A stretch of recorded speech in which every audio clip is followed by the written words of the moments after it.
George Washington. When you think about the first president of the United States, you probably picture George Washington with a mouth full of pearly white teeth. Well, here's a shocking fact that'll blow your mind. By the time Washington became president of the United States, he had only one real tooth left in his mouth. That's right, the father of our great nation was practically toothless. But wait, it gets even more fascinating. Washington's famous dentures weren't made from wood like many Americans believe. These United States presidential dentures were actually crafted from a bizarre combination of human teeth, animal teeth, ivory, and metal springs. Imagine trying to deliver the State of the Union address with that contraption in your mouth. The metal springs would constantly push his lips forward, giving him that distinctive stern look we see in all his portraits. Washington actually bought teeth from his own slaves and had them incorporated into his dentures. This gives us a whole new perspective on the founding of the United States of America. The man who led our nation to independence was literally speaking the words of freedom through teeth purchased from enslaved people. It's one of those uncomfortable truths about early American history that reminds us how complex our founding fathers really were. John Adams. John Adams, the second president of the United States, was absolutely obsessed with his dogs. This founding father of America owned two beloved canines with some pretty interesting names, Juno and Satan. Yes, you heard that right. A president of the United States had a dog named Satan. Adams was known throughout the United States for being incredibly devoted to these pets. Juno was named after the Roman goddess, while Satan, well, that one's a bit more mysterious. Some historians believe Adams had a wicked sense of humor, while others think he was making a political statement about his opponents. The president would often write about his dogs in letters to his wife Abigail, treating them like family members. During his time in the White House, these dogs had free run of what would become America's most famous residents. Imagine foreign dignitaries visiting the United States and being greeted by a dog named Satan. Adams believed that a man's character could be judged by how he treated his animals, and he treated Juno and Satan like royalty. This love for pets would become a tradition among United States presidents, but Adams was definitely one of the first to bring such personality to the role. His dogs were as much a part of his presidential identity as his political beliefs were to the young United States of America. Thomas Jefferson. Thomas Jefferson, the third president of the United States and author of the Declaration of Independence, had a secret that wouldn't be fully acknowledged by historians until centuries later. This founding father of the United States had a 38-year relationship with an enslaved woman named Sally Hemings, and together they had 6 children. Here's where it gets even more complicated for American history. Sally Hemings was actually the half-sister of Jefferson's deceased wife, Martha. This means Jefferson was having children with his wife's enslaved half-sister while simultaneously writing about freedom and equality for the United States of America. DNA testing in the late 1990s finally confirmed what the Hemings family had been saying for generations, that Jefferson was indeed the father of Sally's children. This revelation changed how Americans view one of our most celebrated presidents. The man who wrote, "All men are created equal," was simultaneously enslaving his own children. Jefferson's relationship with Sally began when she was just a teenager, and it continued throughout his presidency and beyond. Their children lived as slaves on his Monticello plantation, though some were eventually freed. This story represents one of the most complex and troubling aspects of United States presidential history, showing how even our most revered leaders were products of their time, with all the contradictions that entailed. James Madison. Meet James Madison, the 4th President of the United States and quite possibly the most unlikely-looking commander-in-chief in American history. This founding father stood just 5 feet 4 inches tall and weighed barely 100 pounds soaking wet. His political opponents and even some supporters nicknamed him Little Jimmy, and honestly, when you see his portraits, you can understand why. Madison was so small that people throughout the United States often mistook him for a clerk or assistant rather than the president.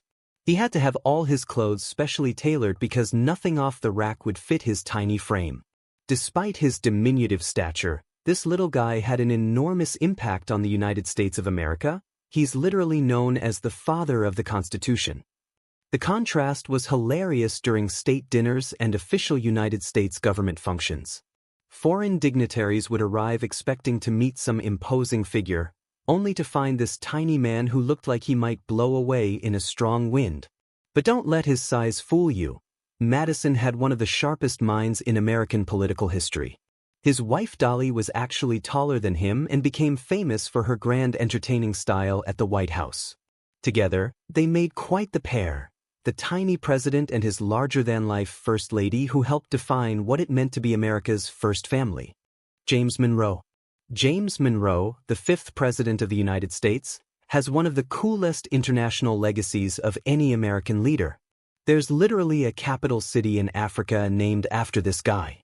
Monrovia, the capital of Liberia, bears Monroe's name, and there's a fascinating story behind how that came to be. During Monroe's presidency, the United States was grappling with what to do about slavery and free African Americans. The American Colonization Society, which Monroe supported, came up with a plan to establish a colony in West Africa where freed slaves from the United States could settle. This colony eventually became the nation of Liberia. In 1824, the settlers named their capital Monrovia in honor of President Monroe, making him the only United States president to have a foreign capital city named after him. It's pretty wild to think that a decision made in Washington, D.C. led to a city in Africa being named after an American president. The irony isn't lost on historians. Monroe, a slaveholder from Virginia, ended up having his name associated with a place founded by freed American slaves. Liberia's flag even looks similar to the United States flag, with red and white stripes and a blue field with a star, showing how connected these two nations became. Today, Monrovia is home to over 1 million people, making Monroe's name one of the most spoken presidential names outside the United States. Not bad for a guy from Virginia. John Quincy Adams. John Quincy Adams, the sixth president of the United States, had some seriously quirky habits that would make modern Secret Service agents have heart attacks. This son of former President John Adams was famous throughout Washington, D.C. for his daily skinny dipping sessions in the Potomac River. Every morning, rain or shine, Adams would strip down completely naked and take a swim in the river. He believed this daily ritual kept him healthy and sharp for the demanding job of leading the United States of America. But here's where it gets absolutely hilarious. One day, a female journalist named Anne Royal wanted to interview the president, but he kept avoiding her requests. So what did this determined reporter do? She followed Adams to his swimming spot, sat on his clothes, and refused to move until he granted her an interview. Picture this: the President of the United States, completely naked in the Potomac River, being held hostage by a journalist sitting on his clothes. Adams had no choice but to conduct what might be the most awkward presidential interview in American history. This story shows Adams was a man of routine and principle, but also reveals how different life was for United States presidents in the 1820s. Can you imagine any modern president being able to swim naked in a public river every day? Adams believed physical fitness was essential for mental fitness, and his daily swims were as important to him as reading briefings was to other presidents. Andrew Jackson. Andrew Jackson, the seventh president of the United States, was basically the ultimate tough guy of American politics. This man was involved in over 100 duels during his lifetime. Yes, you heard that right, more than 100 actual gun duels where people tried to kill each other over honor and disagreements. Jackson's most famous duel was with Charles Dickinson, who had insulted Jackson's wife Rachel. In 1806, the two men met at dawn to settle their dispute with pistols. Dickinson fired first and hit Jackson in the chest, near his heart. But Jackson, bleeding and in incredible pain, remained standing, took careful aim, and killed Dickinson with a single shot. Jackson carried that bullet near his heart for the rest of his life, including throughout his entire presidency of the United States. The man was so tough that during his time as president, he survived the first assassination attempt on a United States president. When Richard Lawrence tried to shoot Jackson outside the Capitol building, both of the assassin's pistols misfired. Jackson then beat the man senseless with his walking cane. Jackson believed that a man's honor was worth dying for, and he was willing to put his life on the line repeatedly to defend it. His reputation as a duelist actually helped him politically Americans in the early 1800s respected a man who would fight for his principles. It's hard to imagine any modern United States president having such a violent reputation and still getting elected. Martin Van Buren. Martin Van Buren, the 8th President of the United States, gave Americans one of our most commonly used words, and you probably had no idea. Van Buren's nickname was Old Kinderhook, named after his hometown of Kinderhook, New York. His political supporters formed clubs called OK Clubs to support their candidate. During the 1840 election campaign, these clubs would chant OK at rallies throughout the United States, meaning Old Kinderhook is all right. The abbreviation caught on like wildfire across America, and people started using OK to mean that something was acceptable, fine, or all right. But here's the really cool part. The word spread so quickly throughout the United States that people began using it even if they had never heard of Martin Van Buren. By the time Van Buren left office, OK had become a standard part of American English, and it eventually spread around the entire world. Today, OK is probably one of the most universally understood American expressions on the planet. People in countries all across the globe use this word that originated from a United States presidential campaign in the 1800s. Van Buren may not have been the most successful president in American history, but he definitely left his mark on the English language. It's pretty amazing that every time someone says, "That's okay," anywhere in the world, they're unknowingly referencing a guy from New York who became President of the United States almost 200 years ago. William Henry Harrison. William Henry Harrison holds one of the most unfortunate records in United States presidential history. He died just 31 days after taking office, making him the shortest-serving president in American history. But before his tragic end, Harrison had some pretty entertaining moments in the White House. Harrison brought a pet goat to live at the White House, and this goat had absolutely no respect for authority. The goat was notorious throughout Washington, D.C. for being incredibly aggressive and territorial. The most famous incident occurred when the goat actually headbutted a cabinet member during an official meeting. Imagine being a high-ranking United States government official and getting knocked over by the president's pet goat.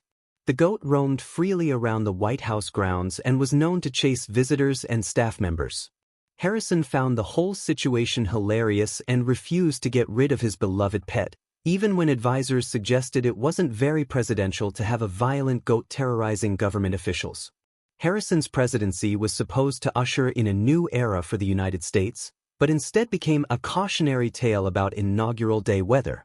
He gave the longest inaugural address in American history, nearly 2 hours long, in terrible weather without wearing a coat or hat. He caught pneumonia and died a month later. So Harrison's legacy is basically, brought a mean goat to the White House, gave a really long speech in the rain, and died. Not exactly what he had planned for his presidency of the United States. John Tyler. John Tyler, the 10th President of the United States, was an absolute legend when it came to having children. This guy fathered 15 children with 2 different wives, and get this, his grandchildren were still alive well into the 2010s. We're talking about a president from the 1840s having grandchildren who lived to see smartphones and social media. Tyler was 63 when he married his second wife, Julia, who was only 24 years old. Together they had 7 children, adding to the 8 he'd already had with his first wife. The man was having babies when he was in his 70s. His youngest son, Lyon, was born when Tyler was 70 years old, and Lyon later had children when he was also quite elderly. This created an incredible timeline where a United States president who served alongside guys who knew George Washington had direct descendants living in modern America. Tyler's grandson Harrison Tyler was still giving interviews about his grandfather's presidency as recently as 2020. Think about this. Tyler's grandchildren could tell you first-hand stories about a man who personally knew Thomas Jefferson and other founding fathers. They bridged the gap between the early days of the United States of America and the modern era. It's like having a direct connection to the 1800s through people who were still alive during the Obama administration. Tyler's incredible fertility essentially made him immortal in American history. His family literally spans from the founding of our nation to the present-day United States. James K. Polk, the 11th President of the United States, was probably the hardest working president in American history, and it literally killed him. Polk made a campaign promise that sounds crazy by today's standards. He pledged to serve only one term as president and then retire. And unlike most politicians, he actually kept that promise. But Polk didn't just serve one term, he worked himself into the ground during those 4 years. This man regularly put in 12 to 16-hour days, 7 days a week, throughout his entire presidency. He was absolutely obsessed with fulfilling every campaign promise he made to the American people, and he basically achieved everything he set out to do for the United States. During his single term, Polk expanded the United States territory by more than any president except Thomas Jefferson. He added Texas, California, Oregon, and much of the American Southwest to our nation. He reduced tariffs, established an independent treasury, and settled major boundary disputes. The man was like a presidential machine. But here's the kicker. All that work took a massive toll on his health. Polk left office in March 1849, and just 103 days later, he was dead.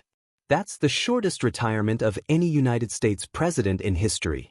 The man literally worked himself to death serving our country. Polk proves that sometimes keeping your promises and working hard can be taken too far. His dedication to the United States of America cost him his life, but he accomplished more in 4 years than many presidents do in 8. Zachary Taylor. Zachary Taylor, the 12th President of the United States, had one of the most beloved horses in American history, and the story of what happened to this horse is both hilarious and sad. Taylor's horse was named Old Whitey, and this magnificent animal had served with Taylor through multiple military campaigns before coming to the White House. Old Whitey became a celebrity throughout the United States during Taylor's presidency. The horse roamed freely on the White House grounds and became a tourist attraction. Americans would come from all over the country just to see the president's famous warhorse. But here's where things got weird. Visitors started pulling hairs from Old Whitey's tail to keep as souvenirs. The souvenir hunting got so out of control that poor Old Whitey ended up completely bald. The horse that had once been the pride of the United States military looked absolutely ridiculous by the end of Taylor's presidency. Taylor was reportedly furious about what Americans had done to his beloved horse. But Taylor's own end was even stranger than his horse's tail. On July 4, 1850, during a hot Independence Day celebration, Taylor consumed massive quantities of raw cherries and cold milk. He became violently ill and died just 5 days later. So we have a United States president who died from eating too many cherries on the 4th of July. Taylor's death sparked conspiracy theories that lasted for decades, but modern medicine confirms he probably died from gastroenteritis caused by his cherry binge during America's birthday celebration. Millard Fillmore. Millard Fillmore, the 13th President of the United States, became an unexpected hero during one of the most dangerous moments in early American cultural history. On December 24, 1851, a massive fire broke out in the Library of Congress, threatening to destroy thousands of irreplaceable books and documents that chronicled the early history of the United States of America. When Fillmore heard about the fire, he didn't just send help, he personally rushed to the scene and joined the bucket brigade. Picture this: the President of the United States, in his formal clothes, passing buckets of water hand to hand with regular citizens and firefighters to save America's literary treasures. Fillmore worked for hours alongside volunteers, getting completely soaked and covered in soot. He helped save approximately 2/3 of the library's collection, including many original documents from the founding of the United States. Without his direct intervention, we might have lost countless pieces of American history forever. This wasn't just a photo opportunity. Fillmore genuinely believed that preserving knowledge and books was essential to the future of the United States. He understood that a democracy depends on an educated citizenry, and losing those books would have been a disaster for American culture. The president's hands-on approach impressed everyone who witnessed it. Here was the leader of the free world, literally getting his hands dirty to save books. Fillmore showed that no job was beneath the dignity of a United States president when it came to serving the American people and preserving our nation's heritage. Franklin Pierce. Franklin Pierce, the 14th President of the United States, has one of the most bizarre and unverified stories in American presidential history. According to some accounts, Pierce was allegedly arrested for running over a woman with his carriage while he was president. But here's the catch: there are absolutely no official records of this ever happening. The story goes that Pierce was driving his carriage through the streets of Washington, D.C. when he accidentally struck an elderly woman. Supposedly, he was arrested on the spot by a police officer who didn't recognize that he had just arrested the President of the United States. The officer allegedly took Pierce to jail before realizing his mistake. But here's what makes this story so fascinating for American history buffs. Despite being one of the most repeated tales about Pierce, historians have never found any evidence that it actually happened. No arrest records, no newspaper accounts, no official documents, nothing. It's become one of those presidential legends that sounds too good to be true. Some historians think the story was invented by Pierce's political enemies to make him look bad, while others believe it might have happened but was quickly covered up to avoid embarrassing the United States government.